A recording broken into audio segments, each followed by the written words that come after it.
Imagine the richest place on Earth in the late 1700s. It's not a grand European city, but a small Caribbean island called Saint Domingue. This paradise for the French Empire was built on a foundation of unimaginable cruelty. Hundreds of thousands of enslaved Africans toiled on sugar plantations, their lives stripped of freedom, identity, and hope. But from the depths of this brutality, a leader was about to rise. A man who would defy an empire and change the course of history forever. His name was Tousaint Louverture. Born into slavery around 1743, Tousaint was different. While others endured, he observed. He was self-taught, devouring books on philosophy and military strategy. He learned the minds of his captors, understanding the delicate dance of power and politics. So when a massive slave revolt erupted across the island in 1791, Tousaint didn't just join the chaos. He waited, he studied, and he planned. He saw not just a rebellion, but the birth of a nation.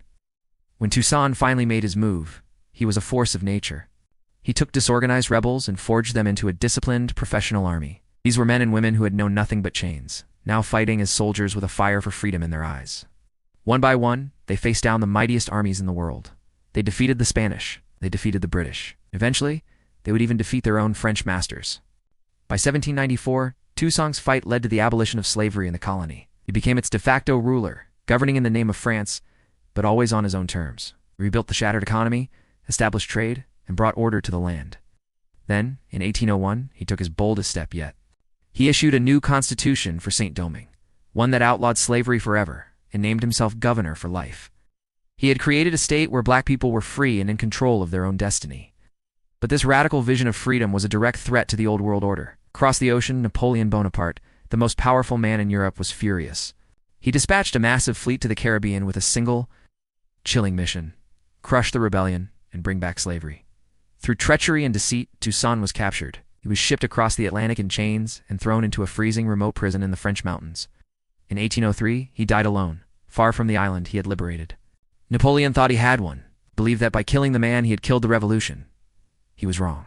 For his capture, Toussaint famously said, "In overthrowing me, you have cut down in Saint Domingue only the trunk of the tree of liberty. It will spring back from the roots, for they are numerous and deep." He was right.